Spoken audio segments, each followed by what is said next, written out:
Hi everyone, welcome back to my channel. So today we are going to do a super fun video with Mark, and he's gonna color my hair using this. Medyo takot ako, but this product, it's very easy to use. So sabi ko kay Mark, aralin niyo kung paano gawin for my hair. Kasi tingnan mo, meron ng roots yung hair ko, so kailangan ayusin na yan before all the events this week. So kaya mo ba? Of course! Perfect ka kapag sobrang dami mong gagawin. Papagawa mo na sa boyfriend mo yung hair mo, di ba? Habang may ginagawa ka. So, mahal ano naman ng box? Ito yung laman ng box. First is the serum. Cool. A bottle na may laman sa loob. This is the tube. Yeah, nandito yung color. Yung instruction. Conditioner. And then, ito yung comb or yung ilalagay dito sa bottle. Attach the bottle.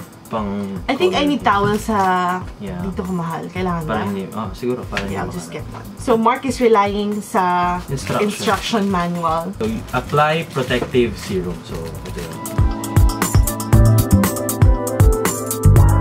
yun. Yung tube ng color, ilalagay natin lahat sa loob ng bottle. Tapos i-shake para maghalo.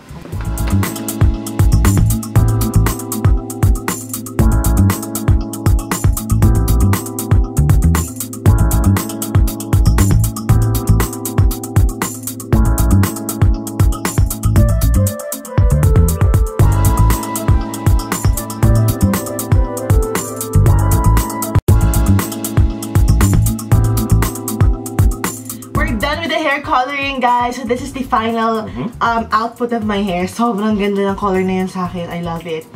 And Mark did a good job with the roots. I don't know. So mahal, what do you think about the hair color? Sobrang daling gamitin niya. Actually, natatype nga ako, sabi ko, gamitin ko kaya sa sarili ko. And nag-focus kami sa roots. Pero lahat no, na ano yan. Ganda. Kasi na yung may part na may black. Super effective. Ganda yung color. Ganda. Welcome. Ganda. Ganda ng color.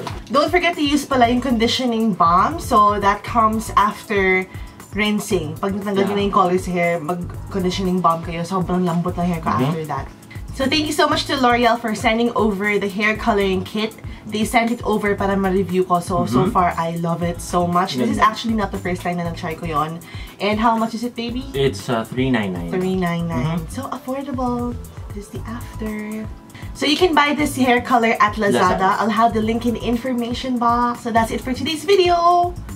Thank you for watching. Bye!